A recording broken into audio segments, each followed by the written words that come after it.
All right, folks, listen, we finna bring fun back into the kitchen, right? Now, the reason I'm gonna say fun is because this recipe right here will take us back to like when we were kids. You know what I mean? We had that going. And then, you know what, if those of us that are parents, you know, we got kids right now, these are great recipes. You can bring them in the kitchen and teach them, you know, a thing or two about feeding themselves and just having fun with the family. And with that being said, we making battered fish and chips. Let's get it. Now, before I even do the little flyover on the ingredients, I just want to let you guys know we're making, you know, when I say chips, I'm talking about the fries, right? We're doing steak fries. I'll tie everything into this recipe. You guys will be able to hit whatever link. It'll be down in the #1 comment and in the description box. You know what I mean? We know how to make French fries, so I'm gonna spare you guys that trouble. Now, if you guys take a look down here, this is all of the ingredients you're gonna need. And did I say already that we're gonna be making our own tartar sauce? Yes, we are. Now, if it looks like we got a lot of ingredients, let me just go ahead and do this. I'll take the fish. I'll take all of my powders right here, right? Which is, that's my cornstarch, flour, and then I got 2 teaspoons of baking powder, right? Everything on this side, minus, well, I can do it like this because it's gonna be split. And salt and pepper. This right here will be for the, you know, the battered. Oh, we gotta bring this over here too. This will be for our battered, you know, fish. Everything splitting this down the middle on this side will be, you know, for our tartar sauce. And if I hadn't said already, the full ingredient list is on my website. Now that's smoking and grilling with ab.com, and that's WITAB.com. All right, so listen, this is what we're gonna do. I'm gonna go ahead and make my tartar sauce, right? I've been calling it tartar, I guess because I say it so fast, but you know the spelling of it is T-A-R-T-A-R. Anyway, don't seem like that's what I'm saying though, tartar. I don't say it that way, I call it tartar. Most other people do too. We're gonna make that first. Reason being, because once we get it, we wanna put it in the refrigerator and let it chill. You ask me, anytime I have something dippable and it say, and we using fish, I promise you, this gonna be the one you're gonna wanna have, right? So we're gonna keep it real simple, right? Now, you guys gonna talk to me down there in the comment section below and tell me what is your favorite mayo. For me, and because this is what we have, you know, on my side of the country, I like to use, you know, and I prefer, I ain't gonna lie to you, that's this here. And that's our Best Foods brand mayo. Now I know they got all those other mayos out there. I've been all over the country cooking, you know what I mean? So wherever I'm at, you know, I get it all. I done had Dukes. You guys let me know down in the comment section below what else is down there. You know, what is missing. You know what I mean? We could just talk about it all day long. But I will tell you this though, this and another one is just about the same, made by the same people. Now, as you know, when you're making a tartar sauce, your mayo is like the base, right? This and the sour cream. For me, if you want to know what the base is, I'm gonna just say it this way: the base is the mayo. You know, there's a whole lot of ways people can make this. You know what I mean? I done seen people put different things in there, but this right here is a combination that I like. If you guys like my potato salad, I promise you're gonna love this. Now, if you look right here, this little piece right here, looking like it's a dust mop, this is called fresh dill, right? A lot of you guys probably never even use dill outside of this right here, but it's a lot of recipes we can put together to get that unique flavor, right? So now I'm gonna go ahead and just cut some of this down. We just put that over there, and let's just prep this and get it ready. When it comes to dill, for me, I just do it, same thing I'm doing with cilantro.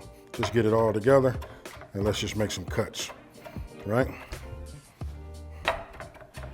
All right, so now that we got our fresh dill, we got that, you know, chopped down. Now we wanna go ahead and give ourselves, now you got 2 ways you can do this. Listen, I'm using a dill pickle, right?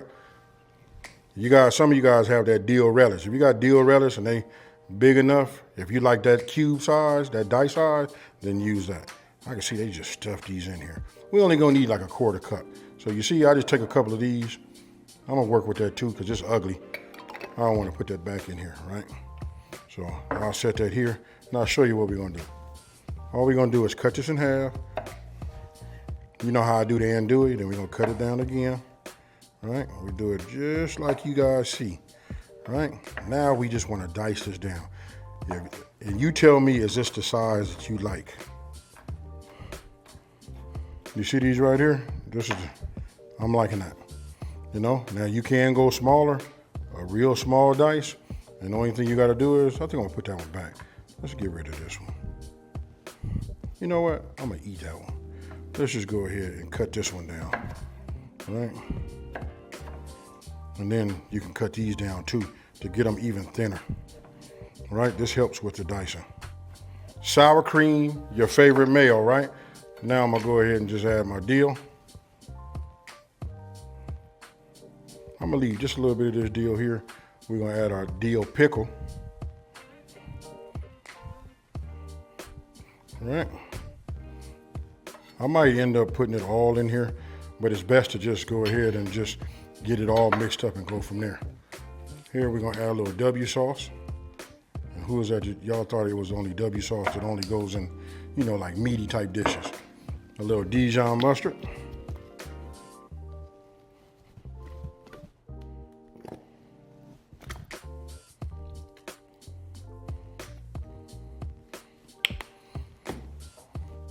And before I add the lemon to it, what I want to do is I'm gonna go ahead and mix it all up, and then I'm gonna add the lemon juice in increments. And then what we do is we just give it a mix.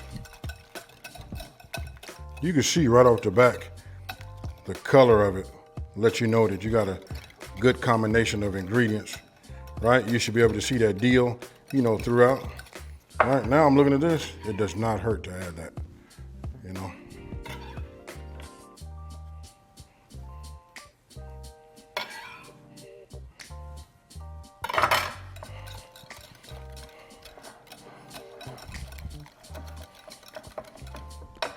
Now I'm gonna add a little pepper to it. And just a small pinch, just enough to wake up these flavors, right, of kosher salt. Oh, that's enough, just enough. Now we'll taste it right now. Grab this.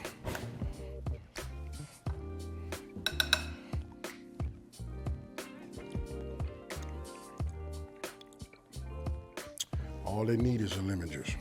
Now, I just cut my lemon in half. What I'm gonna do is hold my finger like this just to catch any seeds. And we'll let all of the lemon juice, you know, just that good lemon juice. When I say good, I just mean fresh, pure, not coming from nothing else out of the refrigerator. This is the best way, folks.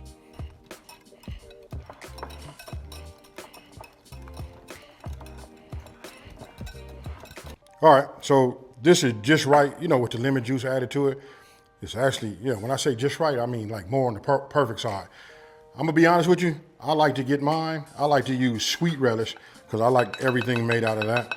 I'm using dill right now to keep it more traditional. You guys let me know down in the comment section below, which would you rather have? Would you rather have dill or the sweet relish version?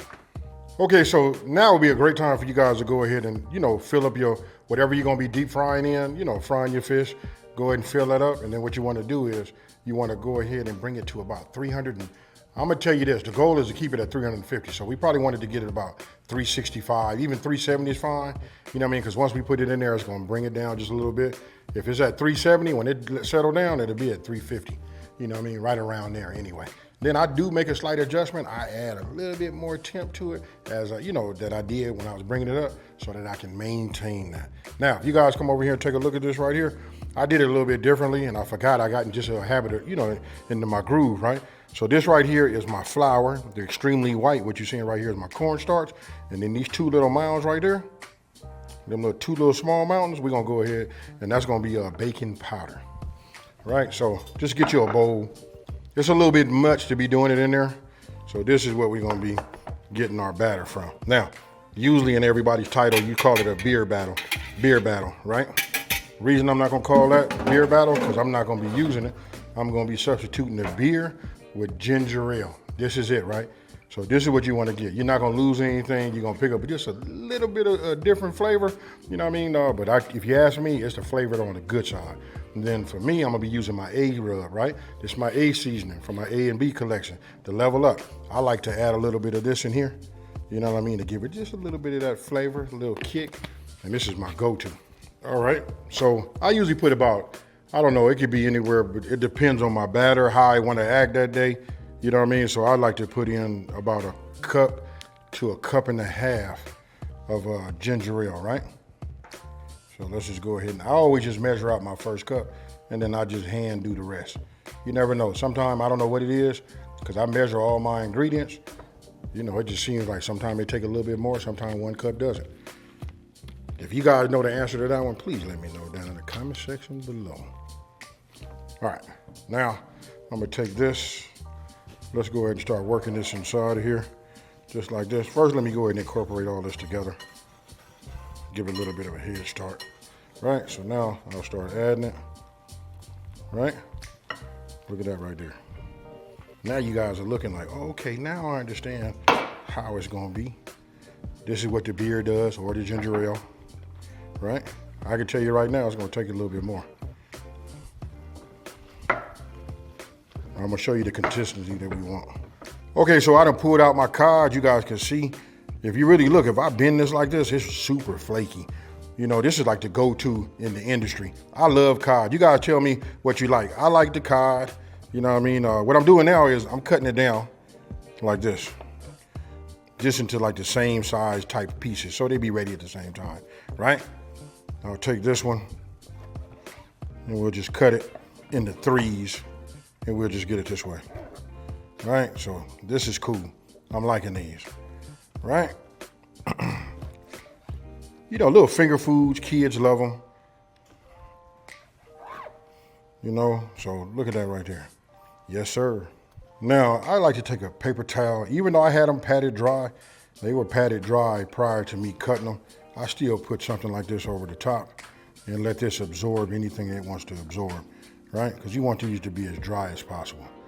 You can always stick them into the refrigerator too. That's a little heads up, especially when you're doing chicken. Put it in the refrigerator, leave it in there about 30 minutes, they'll dry themselves out. All right, so we'll leave them like that. You see how wet that is? It's just gonna dry out some of that moisture, that's all. All right, so look at my consistency, folks. This is it right here, right? I just checked my batter and it was up to, my oil on my frying pan and it's ready. I don't know if you guys can see it, but it's a lot of moisture in here. Now, if you want to know why am I, patting it dry when I'm actually getting ready to dip it, reason being is when it's dry, it'll help this batter stick to the fish better, right? So I know that's up to temp. Let's move this out the way. Now, I'm just gonna grab these and just drop a couple of them in here. And I'm making sure that the ones that I grab in here right now are the same size, right? Now, I'm gonna have one hand that's gonna kind of like get on the dirty side. You know what I mean? Oh, I just moved this over. Make sure that doesn't, tip over. Now, I'm gonna get myself something just to push down on it just a little bit. You know what I mean? And then we can always add batter to it, right? These are like nice little fun recipes that you can do with your family. All right, so what I do is I let it drip dry. Right? Now look at this little notion I do right here. I do this right here just to kind of like seal it up, right? And then I just lay them in. I do that and I just repeat, right? Let it drip, right? Bring it in, back and forth, and then drop. Now, one of the things I want to tell you is, listen, they cook very, very fast, right? So what you want to do is when you get them inside of here, if your oil is at 350, you see that nice golden brown color right there? That's it, it's fully cooked. So we cooking this by the color, and then when you want to double check, we got our thermometer right here to tell us if it was completely, cooked true and through.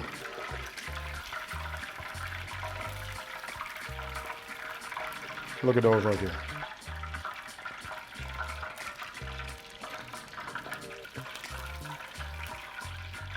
I'm gonna let that one go just a little while longer. And what I like is when you get yourself one of these spiders right here, you can clean all of the excess, batter off. Right, just that little extra, 35 seconds to 45 seconds. Look at that color, folks. And that right there is how we're gonna introduce our kids and our loved ones into the kitchen. So now I just take it. You see what I mean? Look at how clean I'm keeping my oil. Right? All of the excess on top, I'll just move my trash can over here on this side, and now we're ready. Now, as I taught you guys, like when it come down to making fried chicken, you want to check when you do your second batch, this is how we get success, right? So I'm looking at it right now. It's climbing. We just passed 324, 28. Here, you guys come around, take a look right here. You know what I mean? Now we at 355, 56, it's slowing down. Now's the time that we put it back in, right? Because it's going to drop some, remember that? So let's just go ahead and get these in here. And let's get these going. I don't make no more adjustments to my fire at all, folks.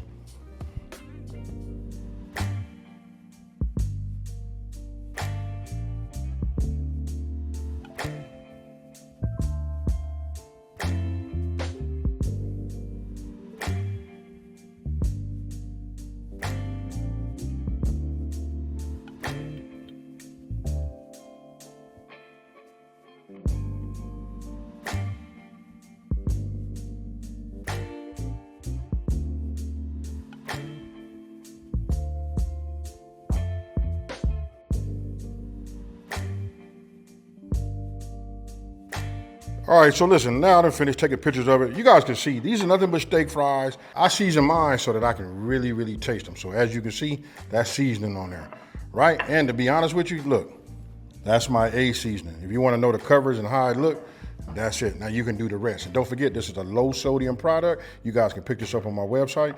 You know what I mean? Get yourself some. You guys been getting it, so let me just say, you know, thank you. But just staying true to the game, I cook with everything that you see me use. I use mine, I use theirs. So grab yourself some. Now, looking at these right here, I'm gonna go ahead and pat myself on the back. These right here, picture ready, right? Super easy to make, you know what I mean? A great recipe to introduce somebody new to the cooking world, you know what I mean? So listen, I'm gonna take this one here, right? We got our tartar sauce that we made. I pulled that out of the refrigerator. Everything is ready. Let me set this over here like that. Listen, I'm not gonna over talk no more. I'm gonna just go ahead and do this right here. Check this out. Ah, yeah, what's your brain telling you right now? Cheers, y'all.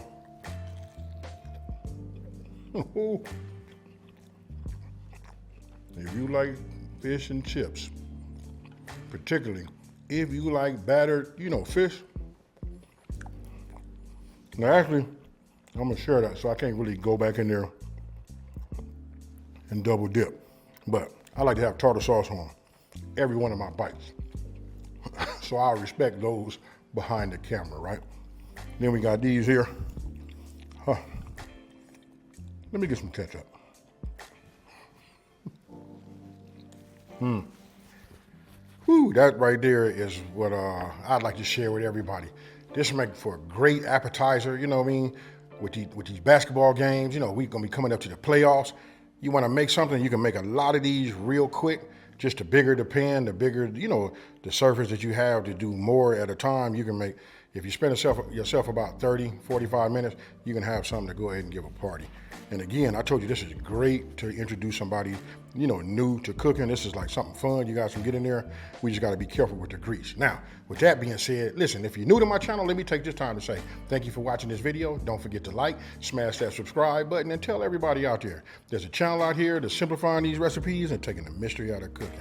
And when you wanna know how to make something like this, look your boy up. I'm out. Peace.